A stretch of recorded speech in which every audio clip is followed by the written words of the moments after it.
Bien-aimés, frères et sœurs, bonjour, que le Seigneur vous bénisse. En tout cas, merci beaucoup du temps ainsi que de l'attention à notre partage d'aujourd'hui. Vous êtes sans ignorer que nos messages vont toujours dans le sens de nous conscientiser par rapport à notre identité en Jésus-Christ. L'Église, c'est cette communauté de gens qui ont donné une fois leur vie à Jésus-Christ. Ce sont des gens qui ont pris la décision de ne plus vivre selon leurs propres désirs, mais de vivre selon les prescrits de la Bible. Donc, si on est chrétien, on a par conséquent un modèle de vie qui est imprimé dans les Saintes Écritures. Mais malheureusement, nous constatons que les chrétiens, ils sont très nombreux dans le monde aujourd'hui. Nous sommes nombreux, mais peu sont ceux-là qui font cet effort de vivre de manière à plaire à Dieu.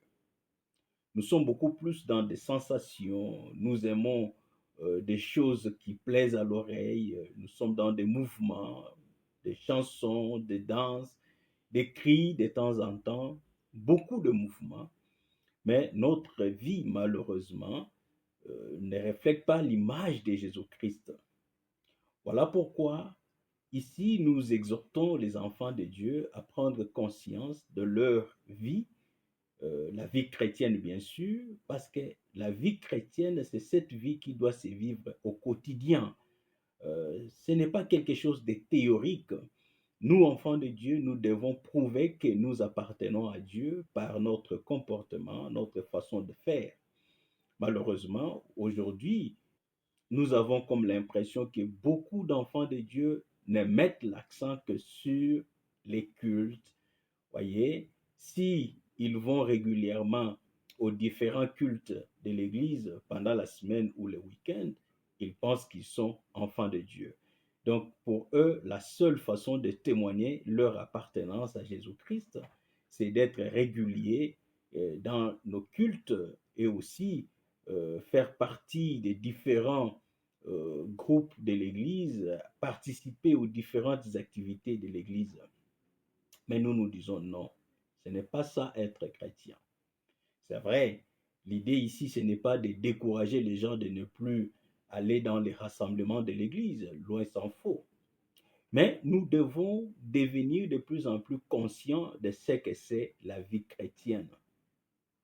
Je dois le dire, beaucoup de nous, nous prétendons être des chrétiens, mais par nos comportements, nos habitudes, la façon de faire les choses, nous prouvons que nous ne sommes pas de Jésus-Christ. Nous prouvons que nous sommes encore des gens du monde. Bien-aimés dans le Seigneur, le Dieu que nous prétendons servir en allant régulièrement dans nos cultes, c'est un Dieu qui, dans beaucoup de passages de la Bible, a rejeté les adorations, les sacrifices, les prières des gens. Donc, Dieu n'est pas impressionné par nos prières. Dieu n'est pas impressionné par nos danses, nos chansons, nos cantiques. Dieu n'est pas impressionné par les offrandes que nous amenons à l'église. Dieu ne peut pas être impressionné par ces choses. C'est bien d'aller à l'église. C'est bien de participer aux différentes activités de l'église. C'est bien de donner ses offrandes. Mais ce ne sont pas là ce que Dieu recherche en premier lieu. Et malheureusement, les églises que nous avons aujourd'hui, tellement l'accent est beaucoup plus mis sur l'argent, des biens matériels que les gens peuvent amener, ils s'en foutent. Hein. Les dirigeants des églises aujourd'hui, ils n'ont pas le temps d'enseigner aux enfants de Dieu la vie qui doit témoigner notre appartenance à Jésus-Christ. Et tout va euh, avec notre cœur. Le cœur, frères et sœurs, c'est quelque chose de beaucoup plus précieux. Les enfants de Dieu doivent savoir que Dieu, on ne le sert pas seulement avec nos mains quand nous amenons les offrandes ou encore quand nous tapons les mains, nous applaudissons. Ce n'est pas seulement avec les corps quand nous dansons, nous crions, nous sautons, non. Dieu désire d'abord nos cœurs. Et nos cœurs doivent être disposés à servir Dieu. Quand nous lisons les Saintes Écritures, nous allons lire quelques passages, frères et sœurs. D'abord, nous commençons par les livres de Matthieu au chapitre 15. Nous lisons le verset 7 et 8. La Bible dit, « Hypocrite, Ésaïe a bien prophétisé sur vous quand il a dit, « Ce peuple m'honore des lèvres, mais son cœur est éloigné de moi. » Bien-aimés dans le Seigneur, si nous sommes l'Église de Jésus-Christ, ces passages doivent vraiment nous intéresser. Non seulement nous intéresser, mais aussi et surtout nous interpeller. Ici, Jésus-Christ était dans une sorte de discussion avec les pharisiens. Les pharisiens qui, comme beaucoup de nous aujourd'hui, prétendaient servir Dieu, leur apparence, ça donnait l'idée des vrais serviteurs de Dieu. Mais quand ils vont se voir avec Jésus-Christ, quand ils vont discuter avec Jésus-Christ, Jésus-Christ va découvrir que non, ces gens, ce sont des hypocrites.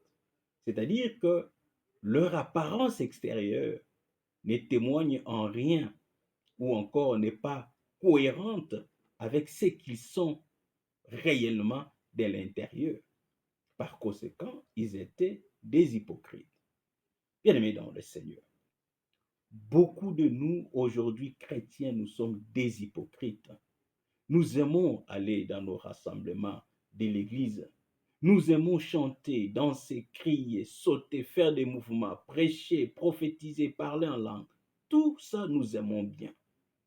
Mais notre vie, de l'intérieur, est très éloignée de Dieu. Nos cœurs ne sont pas disposés pour Dieu.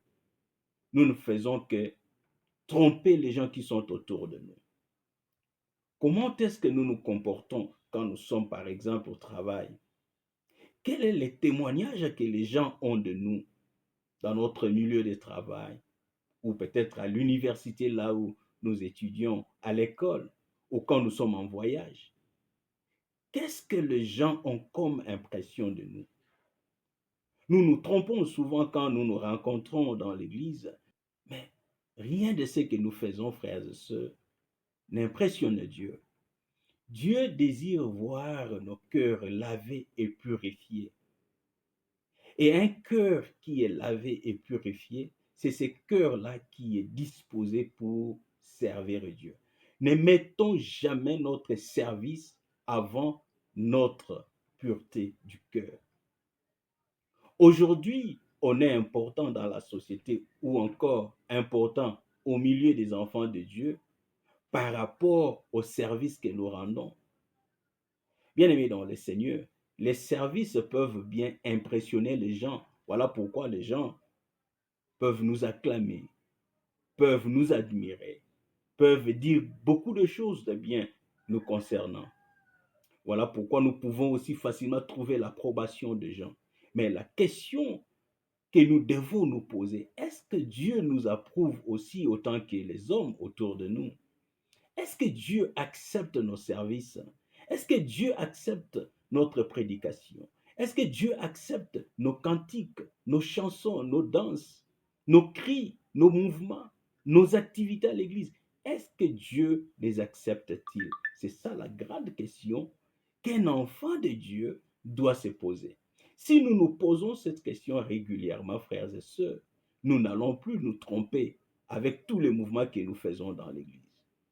Et là, nous allons devenir de plus en plus conscients du fait que nous sommes dans le monde, mais nous ne sommes pas de ce monde. Nous n'appartenons pas à ce monde.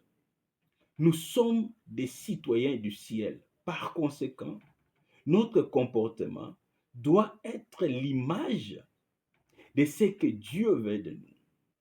Par conséquent, notre comportement doit être la conséquence logique de ce que nous sommes en Jésus-Christ. C'est-à-dire, en d'autres termes, nous devons nous comporter selon la pensée de Dieu telle qu'exprimée dans les Saintes Écritures. Bien-aimés dans le Seigneur, cessons de nous tromper nous-mêmes par nos activités de l'Église. Nous sommes pour que les gens aillent à l'Église. Mais combien de nous allons à l'Église sans changer? Nos cœurs ne sont pas disposés pour Dieu. Nos comportements ne changent pas. Dans Proverbes chapitre 23, le verset 26, frères et sœurs, la Bible nous dit, « Mon fils, donne-moi ton cœur et que tes yeux se plaisent dans mes voies. » Qu'est-ce que Dieu demande? Dieu ne demande pas ton offrande d'argent. Mais Dieu ici demande à tout un chacun de nous de lui donner son cœur. Pourquoi Dieu désire-t-il son cœur? Jésus-Christ a dit, c'est de l'abondance du cœur que la bouche parle. Parler, c'est une activité extérieure. C'est l'expression extérieure de ce qui est à l'intérieur. Alors, l'activité extérieure doit venir d'un cœur pur, lavé par le sang de Jésus-Christ, purifié par le Saint-Esprit. Voilà pourquoi Dieu a besoin d'abord de ton cœur, pas de ta prédication, pas de tes danses, pas de tes chansons. Dieu a d'abord besoin de ton cœur. Dieu veut occuper ton cœur. Voir la présence de Dieu dans le cœur va transformer la personne de l'extérieur. Mais pourquoi nous ne changeons pas, frères et sœurs? Pourquoi nous sommes toujours dans la calomnie? Pourquoi nous sommes toujours dans des mensonges, dans l'escroquerie et dans beaucoup de choses semblables? C'est tout simplement parce que Dieu n'occupe pas nos cœurs. Alors que selon Proverbe, le chapitre 23, le verset 26, Dieu désire occuper nos cœurs. Il veut que nous puissions lui donner nos cœurs. Mon frère, ma sœur, c'est bien d'être appelé chrétien ou chrétienne, mais es-tu prêt ou prête de donner ton cœur à Jésus-Christ? Es-tu prêt réellement de donner ton cœur à Jésus-Christ pour que la présence de Jésus-Christ dans ton cœur puisse amener un changement dans ton comportement quotidien? Si beaucoup de gens autour de nous n'arrivent pas à être attirés à Jésus-Christ, l'une des raisons, c'est aussi parce que nous, chrétiens, nous sommes incapables de démontrer par notre comportement la vie de Jésus-Christ. Dans Amos chapitre 5, le verset 22 et 23, frères et sœurs, nous lisons, « Quand vous me présentez des holocaustes et des offrandes, je n'y prends aucun plaisir. » Ça, c'est Dieu qui dit à son peuple. Dieu te parle, mon frère. Dieu te parle, ma sœur. Dieu nous parle, nous, son Église aujourd'hui. Il dit quand nous lui présentons nos holocaustes et nos offrandes, il n'y prend aucun plaisir. Ça doit nous interpeller. À l'Église aujourd'hui, les gens aiment quand nous amenons des holocaustes, quand nous amenons des offrandes, quand nous donnons nos biens. Ça, les gens aiment. Mais frères et sœurs, un pasteur peut aimer ton offrande, peut t'applaudir par le simple fait que tu donnes beaucoup d'argent à l'église. Mais la question que tu dois te poser, mon frère et ma sœur, c'est celle de savoir, est-ce que Dieu prend-il plaisir à ton offrande? Voyez, l'église aujourd'hui, elle est devenue tellement superficielle dans les choses de Dieu. Elle prêche les données sans pour autant prêcher comment donner de manière à ce que l'offrande soit acceptée par Dieu. Bien-aimés dans le Seigneur, l'Église que nous sommes, nous devons être conscients du fait que Dieu ne prend pas toutes les offrandes. Dieu n'accepte pas toutes nos offrandes. Dieu ne prend pas plaisir aux offrandes et aux holocaustes que nous lui présentons. Si, évidemment, nos cœurs restent très loin de lui. C'était ça que le prophète Amos disait dans sa prophétie ici. Il dit, quand vous présentez les holocaustes ainsi que les offrandes, Dieu ne prend pas plaisir à cela. Et les veaux engraissés que vous sacrifiez en action de grâce, je ne les regarde pas. Bien-aimés dans le Seigneur, avez-vous une fois été enseigné sur ces choses? Qu'il arrive des fois que tu amènes ton offrande, que tu amènes quelque chose à l'église. Le pasteur l'accepte, mais Dieu ne le regarde même pas. L'église commence à mettre beaucoup d'accent sur des choses qui, des fois, n'impressionnent même pas Dieu. Parce que Dieu n'a pas besoin de ton offrande d'abord. Les offrandes, ça peut être ton argent ou des biens en nature que tu amènes. Mais les offrandes, c'est aussi les prières que nous présentons à Dieu. Les offrandes, c'est aussi nos cantiques, nos chansons, nos danses, les services que nous prétendons rendre à Dieu. C'est ça aussi les offrandes. Mais est-ce que tu sais que tu peux venir à l'église, chanter, danser, crier, faire tout ce que tu as l'habitude de faire et Dieu ne regarde même pas tout ce que tu fais? Donc, des fois, nous faisons des choses à l'église pour nous faire plaisir à nous-mêmes, parce que Dieu ne prend pas plaisir à cela. Mais quelle est la raison pour laquelle Dieu ne prendrait-il pas plaisir à ce que nous faisons alors que nous prétendons le faire pour lui? C'est seulement parce que nos cœurs ne sont pas purs pour Dieu. Nos cœurs ne sont pas propres pour que Dieu puisse y habiter et nous transformer dès l'intérieur. Un cœur qui est donné à Dieu, bien-aimé dans le Seigneur, c'est un cœur libéré de tout péché, de toute mauvaise attitude et habitude.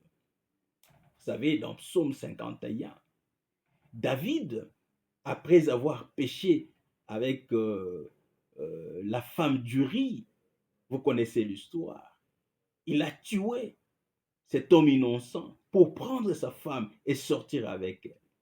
Après ce péché, il s'était rendu compte que Dieu ne prend pas plaisir aux offrandes, Dieu ne prend pas plaisir aux holocaustes, Dieu ne prend pas plaisir à toutes les choses que nous lui amenons. Alors qu'aujourd'hui, dans l'Église, on met beaucoup plus d'accent sur ces choses. On nous encourage d'amener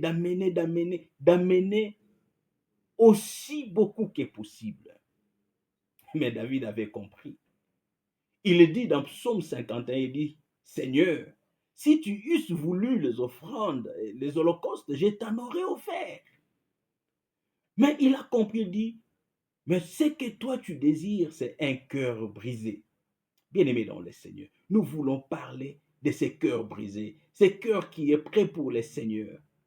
Parce que quand le cœur est brisé pour Dieu, quand le cœur est donné à Dieu, comme Proverbe 23-26 nous le dit, Dieu qui désire nos cœurs, si le cœur est donné à Dieu, ce cœur sera libéré de la jalousie. Mon frère et ma soeur, es-tu jaloux ou jalouse de quelqu'un? Peut-être parce que les choses vont un peu mieux avec lui, dans sa famille, dans ce business, tout semble bien évoluer. Es-tu devenu jaloux ou jalouse de ton frère ou de ta soeur? C'est cette jalousie-là qui doit être chassée du cœur, qui doit être poussée très loin de toi. Et pour ce faire, il suffit de donner son cœur à Dieu, en toute sincérité, frères et sœurs. Jésus-Christ dit aux pharisiens, vous êtes des hypocrites. Et le prophète Ésaïe avait raison quand il a dit au sujet de vous que vous louez Dieu rien qu'avec vos lèvres, mais vos cœurs sont éloignés de Dieu. Par ces messages, frères et sœurs, nous voulons assez que nous tous, nous puissions prendre la décision de donner nos cœurs, pas d'abord notre argent. Donner l'argent, c'est bien, mais prenons d'abord conscience du fait qu'on peut donner l'argent à l'Église sans que Dieu ne puisse l'accepter. Or, pour que Dieu accepte une offrande, l'une des conditions est que nos cœurs soient brisés, nos cœurs soient donnés à Dieu. Et quand on donne le cœur à Dieu, le cœur devient libéré de la jalousie. Cessons, frères et sœurs, d'être jaloux de nos frères, de nos sœurs, de nos amis, de nos camarades, de nos collègues. Si quelqu'un est béni, ayons de la joie. Soyons contents du progrès ou de la réussite des autres.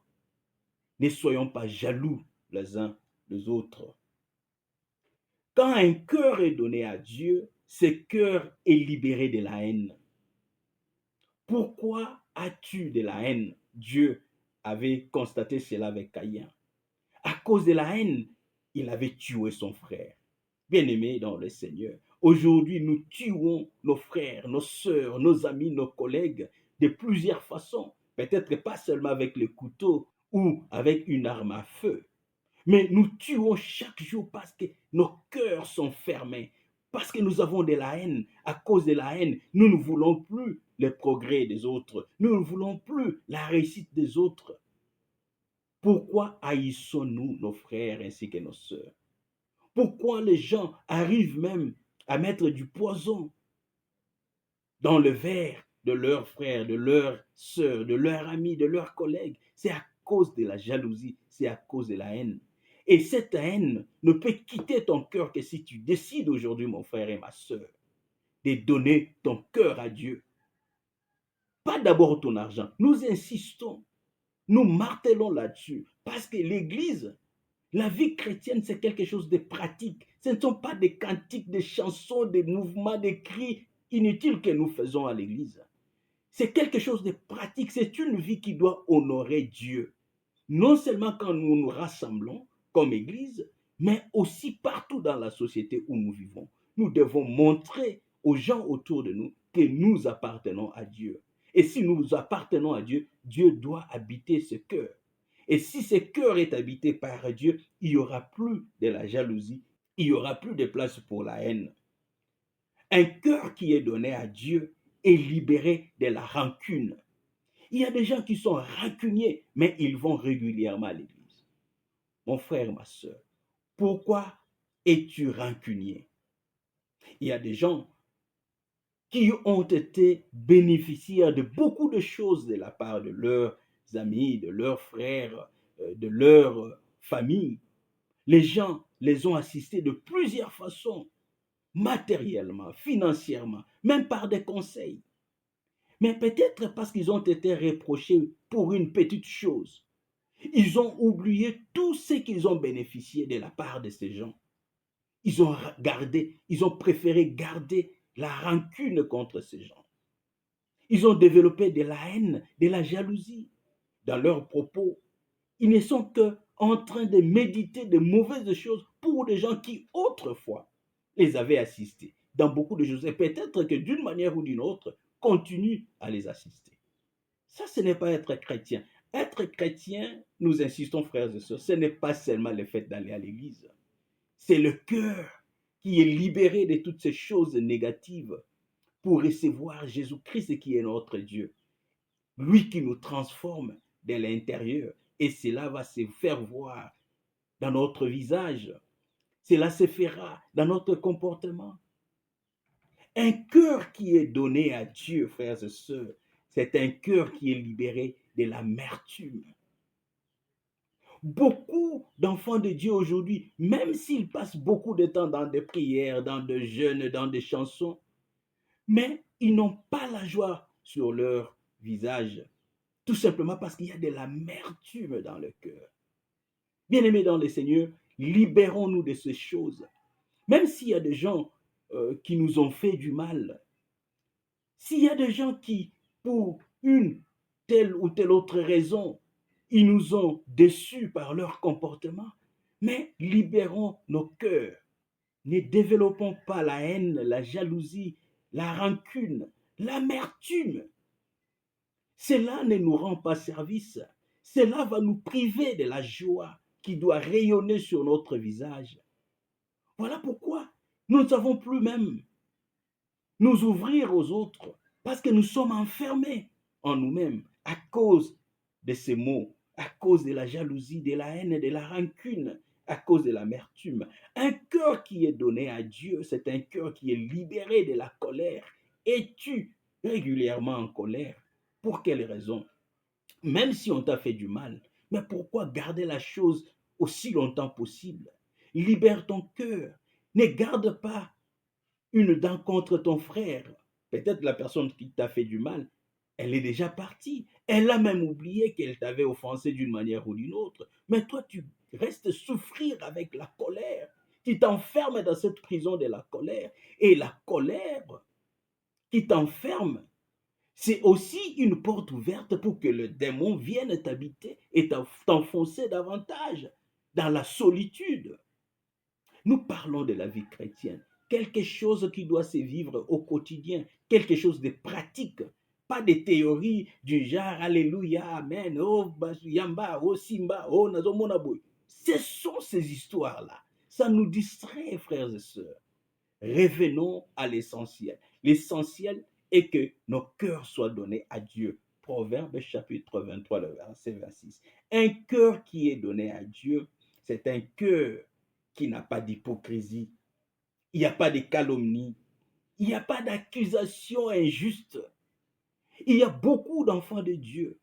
Ils vont régulièrement à l'église, mais ils ne sont là que, comme un frère avait dit, dans le ministère d'accusation. Ils veulent toujours accuser. Ils cherchent toujours quelque chose pour accuser leur frère, leur soeur. Voilà, il a fait ceci, elle a fait cela, c'est qu'il a fait. Il n'y a que des critiques, il n'y a que des accusations. Or, dans la Bible, frères et sœurs, c'est lui qui est identifié comme l'accusateur des frères. C'est le diable. C'est pour cela, mon frère et ma sœur, cessons de devenir des agents du diable en cherchant toujours des accusations contre nos frères et nos sœurs et des critiques inutiles. Un cœur libéré, frères et sœurs, c'est un cœur qui est juste. Juste dans sa façon de faire les choses. Peut-être ici, tu fais ton commerce. Es-tu juste dans ton cœur, dans tes balances, dans tes jugements? Es-tu juste? La manière dont tu juges les choses, peut-être entre tes enfants et les enfants des autres. La façon dont tu fais ton commerce, est-ce que tes balances sont justes? Ou tu es dans cette activité comme les autres, où il faut toujours rechercher comment réduire la mesure du SIPA ou je ne sais pas moi quoi, pour que tu puisses gagner un peu plus. Cette injustice-là ne doit pas se retrouver dans le cœur d'un croyant, parce que c'est un cœur qui est habité par Dieu. Un cœur habité par Dieu est libéré de tout ce monde et ce cœur est rempli de l'amour. Celui qui aime, il est prêt à aider, à assister, à faire du bien à l'autre, à aimer les progrès et aussi la réussite des autres. C'est ça l'amour. Il est prêt à pardonner. C'est ça un cœur libéré qui est habité par Dieu. C'est un cœur rempli de joie. La joie de l'Éternel se voit sur notre visage parce que nous avons un cœur libéré. Voilà pourquoi les gens qui ont leur cœur libéré et habité par Dieu, ils ont toujours de la joie. Ils savent comment pardonner. Ils comprennent facilement les autres. Ils savent que les humains que nous sommes faillibles. Nous tombons, nous trébuchons d'une manière ou d'une autre. Par conséquent, il faut toujours pardonner et accepter les autres. Même quand nous divergeons sur nos opinions, nous ne sommes pas obligés toujours de partager la même pensée dans les choses de ce monde. Il y a des fois, nous pouvons diverger dans notre façon de voir les choses, dans notre façon de comprendre les choses. Il peut y avoir des divergences. Mais quelqu'un qui a un cœur libéré, il accepte ces divergences. Il accepte le fait qu'il soit contredit par l'autre. Il peut proposer ce qu'il pense ou ce qu'il est convaincu être vrai, mais tout en acceptant l'opinion des autres. C'est l'amour qui nous amène sur ce terrain d'acceptation des autres. Parce que le cœur est libéré et habité par Dieu. Un cœur libéré et habité par Dieu, c'est un cœur qui nous donne de la patience. C'est un cœur juste. C'est un cœur droit. Dieu dit, loin de moi tout ce que vous êtes en train de faire. Vos offrandes, vos holocaustes, vos cantiques, vos chansons, vous les faites seulement avec vos lèvres. Vos cœurs sont très loin de moi. Vous n'êtes pas juste devant moi. Dieu veut que nous soyons justes. Mais bien aimés dans le Seigneur, la voie par excellence d'être juste, d'avoir l'amour, la joie, la paix, la patience, la justice, la droiture, c'est de donner son cœur à Dieu. Proverbe chapitre 23, le verset 26. J'aimerais assez que mon frère et ma soeur, par ce message, que tu puisses prendre le temps de méditer sur ce message et prendre la décision de donner réellement ton cœur à Dieu et de toujours chercher l'approbation de Dieu et non l'approbation des hommes. De toujours chercher l'intérêt de Dieu dans tout ce que tu es en train de faire et non d'abord ton intérêt. Et il y a beaucoup d'avantages en cherchant d'abord l'intérêt de Dieu, parce que ce Dieu-là, quand il prend plaisir à ce que tu fais, il ouvre des portes, il donne la grâce, il donne des choses que tu ne mérites même pas, mais parce que tu réjouis le cœur de Dieu par ton comportement, par ta façon de faire, Dieu accorde la grâce. Et la grâce de Dieu te qualifie pour obtenir beaucoup de choses dont tu as besoin sur la terre. Que la grâce de Dieu nous accompagne, que le Saint-Esprit nous aide à comprendre ces choses et nous amène sur le terrain de prendre une décision responsable, qui nous amène sur ce terrain des convictions où nous voulons faire des choses, pas pour nous plaire, pas pour plaire aux autres, mais d'abord pour plaire à Dieu. Donnons à Dieu nos cœurs pour qu'il puisse nous transformer et il y aura un changement dans notre comportement qui donnera gloire à Dieu et qui attirera le monde autour de nous à Jésus-Christ pour qu'il soit aussi sauvé. Que le Seigneur vous bénisse. Shalom.